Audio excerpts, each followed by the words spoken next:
और ये कारण है जब मैं आज पूछता हूं कि भाई जिन लोगों ने मंदिर तोड़े थे उनकी क्या स्थिति है वर्तमान में, तो लोग बताते हैं कि औरंगजेब के परिवार के लोग, उसकी वर्तमान खानदान। मुझे कोई एक दिन बता रहा था जबकि कोलकाता के पास वो रिक्शा चलाते हैं, तो मुझे बताओ अगर उसने पुणे किए होते, इन मंदिरों को तोड़ा नहीं होता तो रिक्शा। तो इस प्रकार की स्थिति है। अब आपका परिचय हम कराएंगे तमाम मेहमानों से जो जुड़ गया है पैनल हमारा, उसके बाद में हम जवाब तो चाहिए में लेंगे सभी से जवाब। हरगोविंद अरोड़ा जी, बहुत स्वागत है आपका। भारतीय जनता पार्टी के प्रवक्ता, स्क्रीन पर आप उनको देख रहे हैं।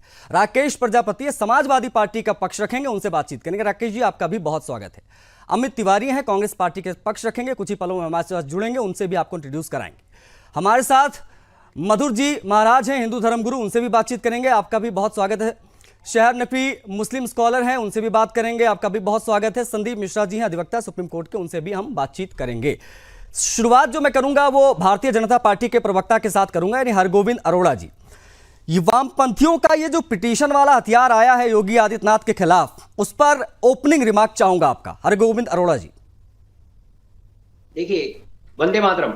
वंदे मातरम। सबसे तो ये कि इनके द्वारा किए कृत्य सदैव निंदनीय रहे हैं और राष्ट्र विरोधी रहे हैं। आप यदि पीछे जाकर देखेंगे ना, थोड़ा सा अगर आप मुझे 10 सेकंड का समय दें। बिल्कुल तो बिल्कुल है आपके पास 40-50 सेकंड। जब देश आजाद हुआ तब देश की मिलों में यूनियन किन थी? लाल झंडे की। तो स्वयं इंदिरा जी उससे परेशान थी। हर रोज हड़ताल, आए दिन हड़ताल। तो ये तो देश को तन ढकने के लिए कपड़ा भी नहीं देना चाहते थे।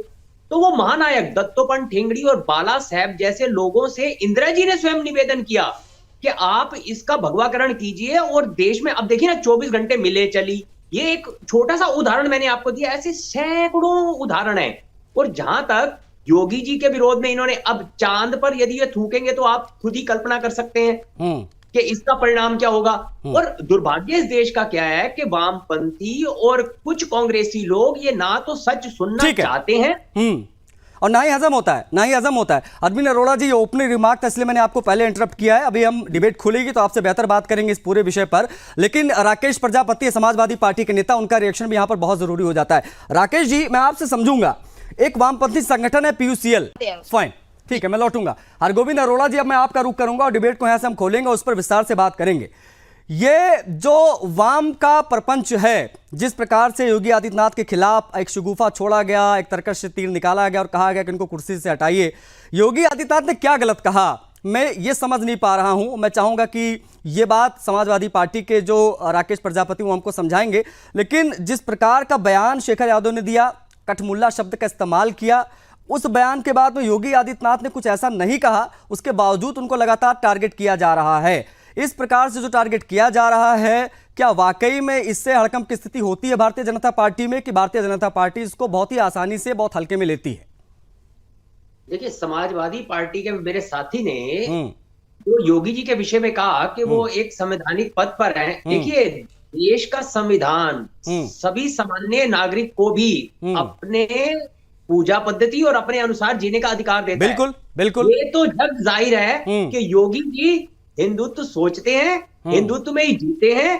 और आप सभी चैनलों के माध्यम से और उनकी दिनचर्या को देखते हैं, वो आरती भी करते हैं, कन्या पूजन भी करते हैं। तो यदि अगर वो किसी और धर्म के होते तो शायद वो अपने अनुसार करते। तो और उसके बावजूद जो भी उन्होंने कहा, एक आईना दिखाना क्या इस देश में अपराध हो गया? आप नहीं, अरे अगर हरगोविंद जी, अगर कॉमन सिविल कोड की बात होती है तो बीजेपी का एजेंडा है ना common civil code. Hargovind Arora ji, क्या यूनिफॉर्म सिविल कोड लाने की वकालत बीजेपी नहीं करती है क्या? अगर करती है, वही तो कहा है, उसमें नया क्या ऐसा कह दिया जिससे यह कहा जा रहा है कि इनको कुर्सी से हटा दीजिए? एक विचारधारा लगभग 70 वर्षों से अपने एजेंडे पर काम करती आई। जनता ने उसको समझा, जनता ने मत दिया। ये रातों रात परिवर्तन हो जाने वाला नहीं था। जो तुष्टीकरण के नाम पर हिंदू बहुल भावनाओं का, देखिए, विश्व में एकमात्र हिंदू राष्ट्र है हिंदुस्तान। यदि वहां भी आप हिंदुओं के अधिकारों का हनन करेंगे तो हिंदू कहां जाएगा? नहीं, मैं वही नहीं समझ पाता हूँ राकेश प्रजापति जी। मैं आपको शामिल करूंगा, मैं आपका जवाब इस पर चाहूंगा, क्योंकि जब मुसलमानों के बारे में कोई जस्टिस कुछ बोल देता है तो बड़ी तकलीफ दिल में होती है आप लोगों के। खालिस्तानी हो गया, मजदूर आवाज उठाता है तो वो आतंकवादी हो गया, बेरोजगार उठाता है तो नक्सलवादी हो गया, युवा आवाज उठाता है तो टुकड़े टुकड़े गैंग का हो गया, मुस्लिम आवाज उठाता है तो घुसपैठी हो गए, खिलाड़ी आवाज उठाता है तो आवाज। कहाँ की राजनीति कर रहे हो आप? कैसी राजनीति कर रहे हो? अरे देश बचेगा तो आपकी राजनीति चलेगी।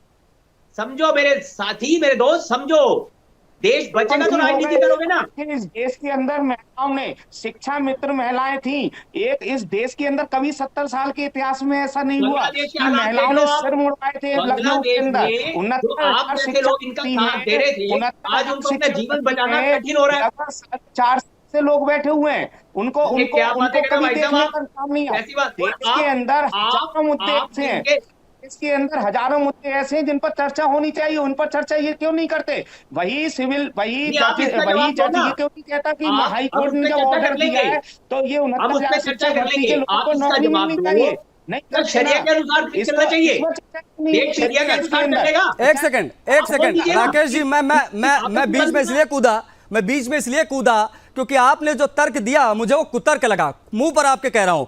आप ये कहते हैं कि अगर कोई किसान नारा लगाता है, अगर कोई सिख नारा लगाता है तो खालिस्तानी हो जाता है। गलत कोट मत करिए, किसी ने किसानों को अन्नदाता के अलावा कभी खालिस्तानी नहीं कहा। लेकिन अगर कोई व्यक्ति लाल किले पर जाकर हिंदुस्तान का तिरंगा उतार कर खालिस्तानी झंडा लगाएगा तो उसको खालिस्तानी कहेंगे और खुलकर कहेंगे। उस पर आप ये नहीं कह सकते कि एक पार्टी जो है या कुछ लोग ऐसे हैं जो पूरे किसानों को टारगेट कर रहे हैं या सभी एक समुदाय को टारगेट कर रहे हैं। अगर कोई जिहादी बम लगा के फट जाएगा दिल्ली में ना तो उसको जिहादी ही कहेंगे। उसका यह मतलब नहीं कि पूरे समुदाय को ऐसा कहा जा रहा है। समझिए इन चीजों को, कैटेगराइज करके हम बात करते हैं। इस प्रकार से आप नहीं कह सकते कि सभी जमात को इस प्रकार से कहा जा रहा है। तोड़ मरोड़ कर पेश मत करिए। अगर देश संविधान के हिसाब से चलेगा उसको स्वीकार करिए। अगर देश संविधान के हिसाब से चलेगा स्वीकार करिए। ये मत कहिए कि शरिया के हिसाब से चलेगा। अभी बात शरिया के हो जाए, समर्थन कर देंगे आप? देश अल्पसंख्यकों के हिसाब से नहीं चलेगा, देश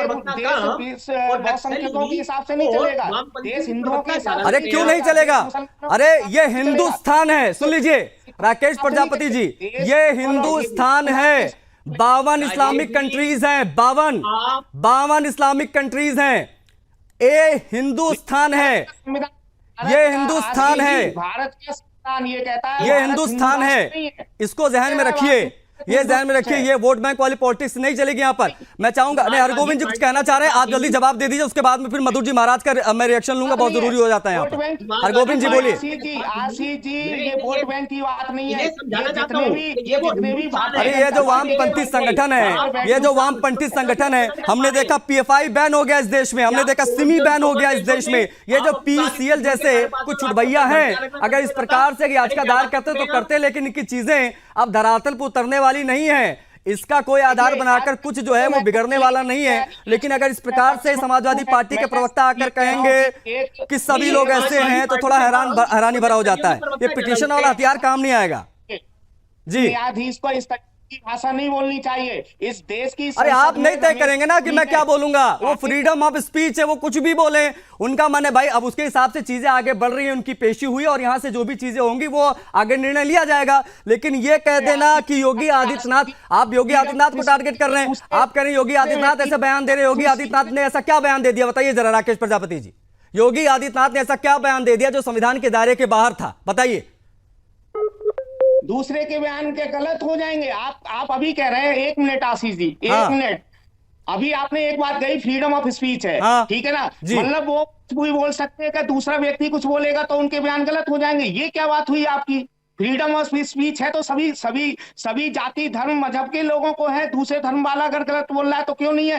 पहले तो भारत, मैंने देखिए पहले ही स्टार्टिंग में ये कहा था कि मैं जो उसकी याचिका दायर हुई है उस पर मैंने नहीं कहा था याचिका किसने दायर नहीं, आपने तो सीधा सीधा योगी आदित्यनाथ को टारगेट किया ना। देखिए मैंने ये बात इसलिए उठाई, आपको इसलिए थोड़ा घेरना यहाँ पड़ गया क्योंकि आपने योगी आदित्यनाथ को टारगेट किया। छूते आपने कहा कि मुख्यमंत्री ऐसे बयान दे रहे हैं।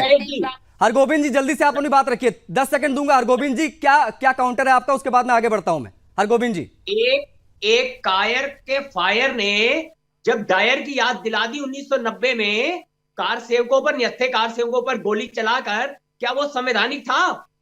क्या वो गोली चलाई थी? सुनिए, शोभा देता था? क्या वो जायज था? अरे छोड़िए साहब, क्या बातें करते हैं आप?